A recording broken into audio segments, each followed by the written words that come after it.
Bonjour mesdames, messieurs, bienvenue à Série Rugby, votre web TV dédiée au rugby lancien de la 4e série à honneur.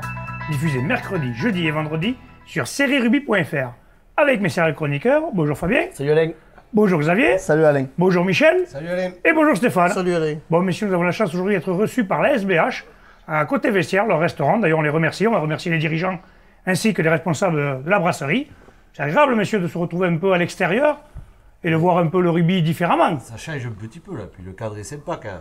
Surtout, moi je connaissais pas la classe. Ah, tu vois, toi un peu là, t'es dépaysé. Si tu veux voir un club avec une grande histoire, c'est ici. Et surtout, t'es venu parce que Bruno, tu vois, il a eu peur, il n'a pas osé quand même. Ouais, il n'a pas pu franchir la frontière. C'est le capitana qui l'a fatigué. C'est le capitana. Bon, messieurs, on va commencer de suite. On va passer par la 4e série, Xavier. Alors en 4e série, hier après-midi, il y avait deux matchs en retard. Donc il y avait Pézens qui recevait Metz Rugby Club. Et surprise, Metz est allé l'emporter à Pézens sur le score de 19-8.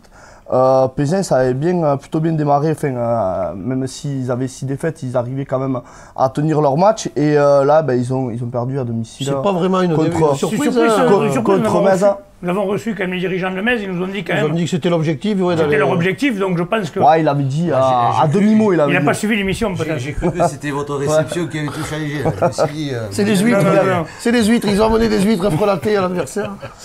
Et second match, donc Narbonne-Plage qui recevait au Parc des Sports de l'Amitié Rieux-Minervois. À signaler quand même que pendant le match de la première, ça a été. Ils l'ont annoncé au micro qu'il y avait un match sur la piste bleue. Donc c'est bien quand même que les grands clubs mettent un petit coup de projecteur sur les petits clubs, donc c'est bien. Donc Narbonne-Plage l'a emporté sur le score de 31-0. Je crois qu'il y avait 19-0 à la mi-temps et autour de Franck Tourner, leur capitaine, voilà, ils ont assuré encore une victoire avec un bonus offensif de plus. Les favoris sont au rendez-vous. Je comprends mieux pourquoi j'ai regardé le match de Narbonne à la télé, pourquoi il y avait peut-être que les gens étaient partis des tribunes et regardaient Narbonne-Plage. Je pense qu'il faisait froid surtout, je pense que c'est plutôt ça. Bon, parfait. Nous allons passer maintenant à la 3e série, Michel. Alors en 3e série, tout le monde a joué dans cette poule, donc il n'y aura pas de match en retard, à part la Grande Motte qui était exsangue bien sûr. Donc Villeneuve-la-Comtale recevait le Salagou-Larzac et s'est imposé 30-10. Le Salagou-Larzac qui n'a pas trouvé encore la solution, qui est toujours en difficulté malheureusement pour eux. Ensuite, Tour Rugby recevait la Grande Motte et s'est imposé facilement 24-8.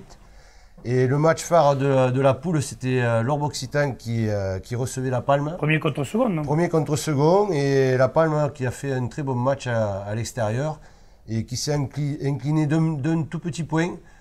Et je pense qu'il doit avoir quelques regrets parce que apparemment il méritait mieux sur le match. Donc je ne sais pas, je n'y étais pas pour voir. Ouais, ça promet un match retour intéressant, je pense, et une bonne fin. Je crois qu'ils ont mené quasiment tout le match et ils prennent un essai sur la fin. Ils prennent un essai sur la fin plus apparemment. Apparemment il y aurait entre 5 et 10 minutes d'arrêt de jeu. Ah oui, donc ça promet un match retour qui va être âpre parce que nous connaissons nos amis de la Palme quand même.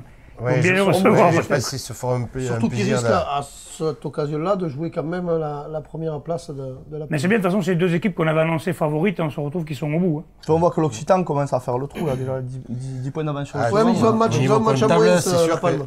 Ils ont un match à moins, mais bon, on voit quand même, ils ont fait le plein de points à chaque fois quand même, ils ne sont pas loupés.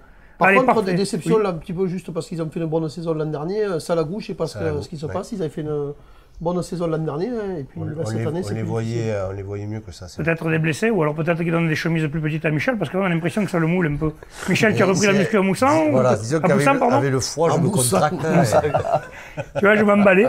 Allez, passons maintenant à la 2e série, Fabien. Alors, 2e série, il n'y avait que 2 matchs, pareil, avec un déplacement difficile des jeunes du bassin Gestacoa, chez le leader, donc Morillard-Montadi. Le bassin, seulement 18 sur la feuille de match, privé aussi de leur bon centre, la Escargueil, qui était retenu avec les moins de 26 ans.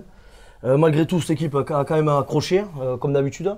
Mais bon, Morillard, même s'ils avaient fait tourner un petit peu, à la mi-temps, ils avaient déjà le bonus offensif. Il y avait 3 essais, je crois, Igounen, Redon et Pissoni. Après, on a vu une seconde mi-temps un peu plus terne. Les jeunes du bassin ont commis pas mal de fautes, ça a haché le jeu. Mais bon, c'est Morillard-Montadi qui a inscrit quand même un 4e essai par Ansermier. Donc, score au final 27-0 et bonus offensif pour Morillard, qui conforte donc sa première place. Ensuite, je pense qu'on attendait tous Bessan, un résultat de Bessan-Abram. Mais bon, non, ça n'a pas été le cas. Il y avait pas mal de vent, comme on l'a vu dimanche, et c'est Bram qui en a profité le mieux. En première mi-temps, ils ont campé dans le camp de Bessan. On menait 20-8 à la mi-temps. Et ensuite, en seconde mi-temps, Bessan n'a pas profité du vent, comme Bram. Et c'est Bram même qui a repris le score par une pénalité de Lijonais. Il y avait 23-8. Petit sursaut d'orgueil, je crois, 2 minutes de la fin par Bessan qui a inscrit un essai transformé. Mais je crois qu'il vient de mourir à 1 point du bonus défensif. C'est dommage, cette équipe de Bessan, la mayonnaise n'a pas l'air de prendre pour l'instant, ou alors ils ont peut-être beaucoup de blessés. Rien d'étonnant qu'une équipe de l'Aude maîtrise mieux le vent. Ils sont un peu plus habitués. On est plus habitués. Plus habitués, oui, je pense. Non, mais c'est dommage. Bessan, 2 défaites là qui leur fait mal, je pense. Lourd revers à domicile, plus celle-là. Bon, maintenant, tant mieux pour Bram qui se replace bien et qui arrive bien à cette bonne 4e place. Si on enlève les 3 grosses équipes, ils sont à leur place, quoi. Ils sont 5e là. Bon, oui, donc ils sont dans les qualifiables. Voilà, il n'y a rien de dramatique. Pour connaître un peu le club, voilà, c'est un nouveau groupe il faut avec de nouveaux entraîneurs. Voilà, et le temps que la saison elle a quand même pas mal commencé, ils perdent en demi du challenge. Bon là, voilà, ils sont 5e. Ouais, cette année, ils sont qualifiables, ça sera bien. Quoi. Pour l'instant, ils sont dans leur objectif, même si je pense que le groupe il doit viser mieux que ça. Voilà, 5e pour l'instant, c'est pas mal. Parfait. Allez, maintenant, on va passer à la première série, Michel.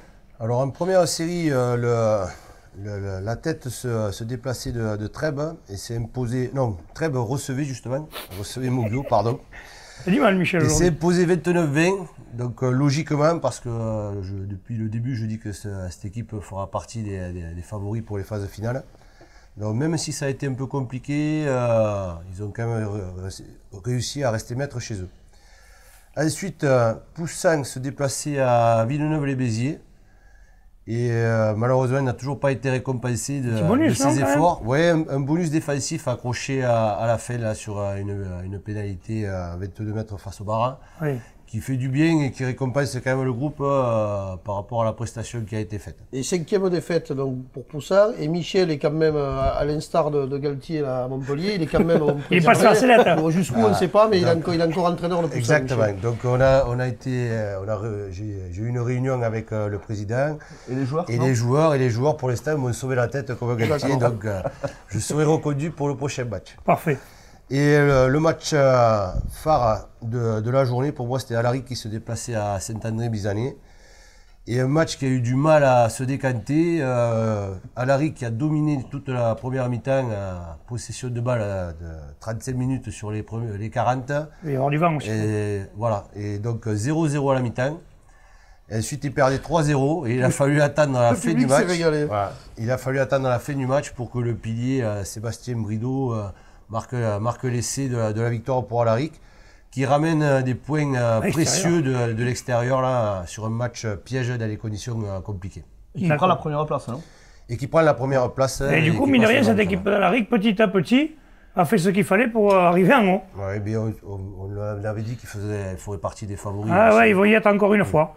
Allez, maintenant on passe à la promotion d'honneur, Xavier. Alors, en promotion d'honneur, aussi, il y avait une journée de rattrapage avec un match dès le samedi. C'était Cruzy-Saint-Chinian qui recevait le Toch Corbia. Cruzy-Saint-Chinian l'a emporté sur le score de 11-8. Cette équipe de Toch est allée encore chercher un bonus défensif. Je crois que c'est leur 3e de la saison. Et Cruzy se replace à la 4e place. En attendant de recevoir, je crois, de se déplacer chez le premier la semaine prochaine à Villeneuve-les-Maguelones. Oui, là ça va être un petit peu plus compliqué. Cuisa Esperaza a pris le bonus offensif en l'emportant 45-15 contre l'équipe de Portel. Portel qui n'a toujours pas gagné de match. Ils sont vraiment dans le dur. Hein. Ouais, je crois que c'est leur 6e défaite. Oui, ils ont qu'un match nul contre Lonzac d'ailleurs. Cuisa, c'est les favoris de Dimitri. Depuis le début de la saison, il nous avait dit qu'il les voyait loin. Donc, on verra. Il ne s'est pas trompé pour une fois. Quand même. Pour une fois qu'il comprend quelque chose. Et Cuisa qui va revenir sur la tête de la poule. Et dans le match phare du week-end, le Olonzac Minervois du capitaine Bruno Drueta a perdu à domicile contre Vinassan. Cette équipe de Vinassan qui a bien maîtrisé la première mi-temps, je crois qu'elle menait 10-0. Olonzac avait l'appui du vent à forcer, mais n'a pas réussi à marquer et à revenir et à gagner ce match. D'ailleurs, nous avons une petite interview d'après-match. Bon, David, tout d'abord, félicitations pour cette victoire. Ça a été dur, apparemment, le second mi-temps un peu plus compliqué. Très compliqué quand on n'a pas de ballon, quand on a des joueurs qui essaient de chercher des solutions et qui ne les trouvent pas. Ben voilà, ça fait une deuxième mi-temps pourrie et voilà. Par contre, en première mi-temps, c'était le contraire. On a eu tous nos ballons. On a réussi à avancer, à respecter les consignes. Et donc, du coup, on fait une super première mi-temps, super entame. Voilà. Peut-être aussi le fait que Loco avait besoin d'une victoire, ça a peut-être aussi été plus compliqué. Ils ont essayé à tout prix de revenir au score et vous peut-être un peu plus en dedans, non? Oui, c'est sûr, mais bon, tous les adversaires, je pense qu'on va prendre, auront envie de gagner contre nous maintenant. Hein, donc, si on n'arrive pas à jouer 80 minutes un match, ça va être compliqué pour la suite, quoi. Donc, on va travailler là-dessus. Et voilà, c'est un match de 80 minutes, quoi qu'il arrive. Hein, donc, bon, Nico, le capitaine, comment il s'est passé ce match de Vannes? Ça a été dur. Beaucoup de jeunes, j'ai vu des deux côtés. Très jeunes des deux côtés, bon état d'esprit, un peu moins à la fin, mais bon, c'est normal. On savait que ça allait être compliqué de venir gagner ici, donc c'est chose faite. Hein. Après la déception de Tuchan, où on a très mal joué, et donc on s'est rattrapé ici aujourd'hui. Ouais, ça fait du bien, les victoires à l'extérieur font toujours du bien. Ça fait du bien, on a des mecs du village qui sont mis au rugby, qui n'ont pas trop de rugby, mais qui s'y filent là. On retrouve un état d'esprit aujourd'hui ici, j'espère qu'on va le garder. Quoi. Avec un nouvel effectif jeune, comme on disait. Bon là, il va y avoir cette trêve hivernale, mais vous allez avoir un match le 28 décembre, ça va être compliqué, messieurs. Donc maintenant, il faut aller gagner les matchs, donc on va vous souhaiter une bonne continuation et félicitations. Merci. Et donc Olonzac aurait pu l'emporter. Ils n'ont toujours pas gagné de match. Ouais, ils ont raté quelques points au pied. Problème de buteur. On a été justement au match, on a vu, ils ont raté quelques points au pied précieux. Ils ont eu la mi-temps, en fait, il y a eu une mi-temps chacun pour chaque club. Et on a vu quand même que s'ils auraient pu l'emporter, Vincent a un peu déjoué en seconde mi-temps. Et pourquoi Bruno ne s'essayait pas au tir au but? Pas de l'OM, mais de près à 20 mètres. On va voir, non, mais il est. Non, très gentil quand même. Laisse-le arbitrer. Voilà. Pour Olonzac, à savoir qu'il leur manquait quand même le 8 à Zema et Tissaïre le 10 qui faisait partie des moins de 26 ans et auteur d'un bon petit match en plus. Parfait. Nous passons maintenant à la poule d'honneur. Stéphane, c'est à toi. Poule d'honneur, donc il y avait du rattrapage, notamment un match de la deuxième journée qui voyait s'opposer Servien-Bougeant à l'entente Fleurissal-Coursan et victoire bonifiée de Servien-Bougeant 36-11. Là, le jeu mis en place par Christophe Villaplana et Cortés commence à faire effet. Et je pense que cette équipe de Servien-Bougeant va faire vraiment partie des belles équipes d'honneur cette année. À savoir quand même que la baie de l'entente Fleurissal-Coursan est allée gagner. Ouais. À Servien-Bougeant. Et donc à signaler quand même qu'ils aient quand même été amputés de joueurs, puisqu'ils avaient 1 ou 2 joueurs en sélection, Servien-Bougeant. Ça ne leur a pas empêché de faire un joli match. Un petit mot sur le match de la sélection qu'il y a eu, Stéphane? Il y a encore un match en honneur à... Ah, il y a encore un, pardon, excusez-moi. Donc il y avait un match de rattrapage là de la 7e journée. Voilà, il y en avait 2, voilà. Qui voyait s'opposer les Rives d'Orbe à l'équipe de Mende. Et pour les Rives d'Orbe, c'était déjà un match qui était primordial dans l'optique du maintien. Ils se sont imposés 18-15, difficilement. Belle partie de Mende. Mende qui fait un bonus à l'extérieur. Cette équipe-là, comparée à l'année dernière, on voit qu'ils ont complètement changé. Un petit peu changé. Bon, c'était peut-être... là, ils n'allaient pas chez un cadre de la poule. Mais en fait, ils ont quand même pris un point. Mais victoire très précieuse là des Rives d'Orbe. Il leur faudra bien cravacher s'ils veulent se maintenir. Parfait. Là, allez, maintenant un petit mot, oui. Ouais, donc justement, par rapport aux matchs qui n'ont pas été joués, en fait, c'est parce qu'ils avaient des sélectionnés. Non, il y a aussi les intempéries. Il y a des terrains qui étaient fermés à cause des intempéries. C'est des plages d'Orbe, là, où le terrain a pris. Voilà, donc il y a des équipes qui n'ont pas pu jouer. Donc il y a eu des matchs. Ça sera reporté certains au 28 décembre et d'autres au 4 ou 5 janvier, apparemment. Et juste pour corroborer ce que je disais là sur Servien-Bougeant, ils sont premiers, ils ont joué que 2 fois à domicile. Donc ils sont déplacés 4 fois, donc c'est vraiment une équipe qui va être là. Allez, parfait, maintenant un petit mot sur la sélection. La sélection des moins de 26 ans s'est imposée, 36-10. 30 à 17. 30 à 17, pardon. Pourquoi jouer 30 à 17. Ils menaient 30-0 à la mi-temps, donc en ayant marqué 3 essais, ils avaient le bonus offensif, ils avaient le vent dans le dos, bon, ils ont fait le nécessaire, les hommes d'Escal et Garcia. Amené par un excellent Benoît Ségara, le capitaine de Mille-Mêlée, dont on connaît vraiment les qualités. En deuxième mi-temps, donc, les adversaires avaient le vent, ont mieux joué, ont marqué 2 essais et les pris ainsi du bonus offensif, ce qui risque de poser un petit souci, c'est qu'ils vont devoir se déplacer. Voilà, ils vont jouer à l'extérieur. On va voir l'opposition qu'ils vont prendre parce que des fois en quart de finale, c'est pas toujours une grosse opposition. Ouais. Même fait en se déplaçant, c'est toujours plus difficile. C'est plus compliqué. Bon, messieurs, je vais vous remercier. Demain, nous recevrons Ghislain Jans, le président de la commission des relations associations. Je crois qu'on dit J'en sais. Ah, excusez-moi, messieurs. J'ai mal prononcé, vous avez bien fait de me reprendre. Je ne savais pas. Donc, le président de la commission des relations associations et clubs extérieurs en charge des académies ASBH. Messieurs, je vous remercie. Transpirez bien sur tous les terrains. Allez, ciao.